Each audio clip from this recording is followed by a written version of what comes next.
प्रणाम का महत्व। महाभारत का युद्ध चल रहा था। एक दिन दुर्योधन के व्यंग्य से आहत होकर भीष्म पितामह घोषणा कर देते हैं कि मैं कल पांडवों का वध कर दूंगा।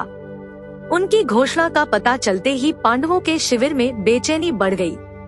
भीष्म की क्षमताओं के बारे में सभी को पता था, इसलिए सभी किसी अनिष्ट की आशंका से परेशान हो गए। तब श्री कृष्ण ने द्रौपदी से कहा, अभी मेरे साथ चलो।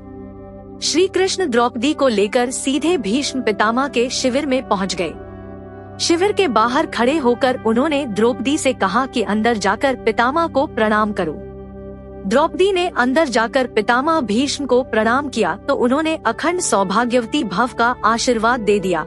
फिर उन्होंने द्रौपदी से पूछा कि वत्स, तुम इतनी रात में अकेली यहाँ कैसे आई हो? क्या तुमको श्री कृष्ण यहाँ लेकर आए हैं?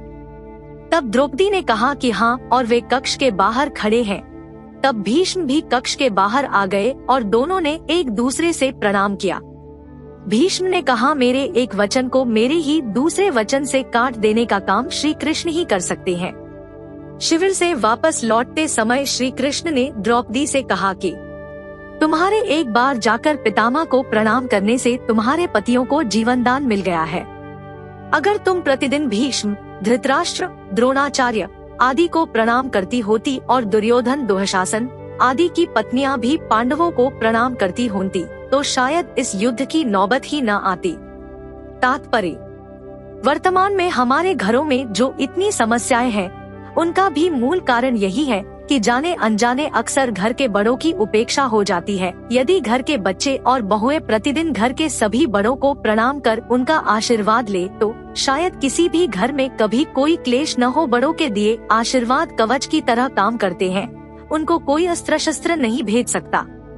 निवेदन, सभी इस संस्कृति को सुनिश्चित कर नियमबद्ध करे तो घर स्वर्ग बन जाए, क्योंकि प्रणाम प्रेम है, प्रणाम अनुशासन है, प्रणाम शीतलता है, प्रणाम आदर सिखाता है, प्रणाम से सुविचार आते हैं, प्रणाम झुकना सिखाता है, प्रणाम क्रोध मिटाता है, प्रणाम आंसू धो देता है, प्रणाम अहंकार मिटाता है, प्रणाम हमारी संस्कृति है। सबको प्रणाम। तो दोस्तों, आपको यह कहानी कैसी लगी? हमें कमेंट बॉक्स में लिखकर अवश्य बताएं, और यदि आप इस चैनल पर नए हैं तो चैनल को सब्सक्राइब और वीडियो को अवश्य लाइक करें। तो मिलते हैं अगली बार एक और नई कहानी लेकर। तब तक के लिए नमस्कार।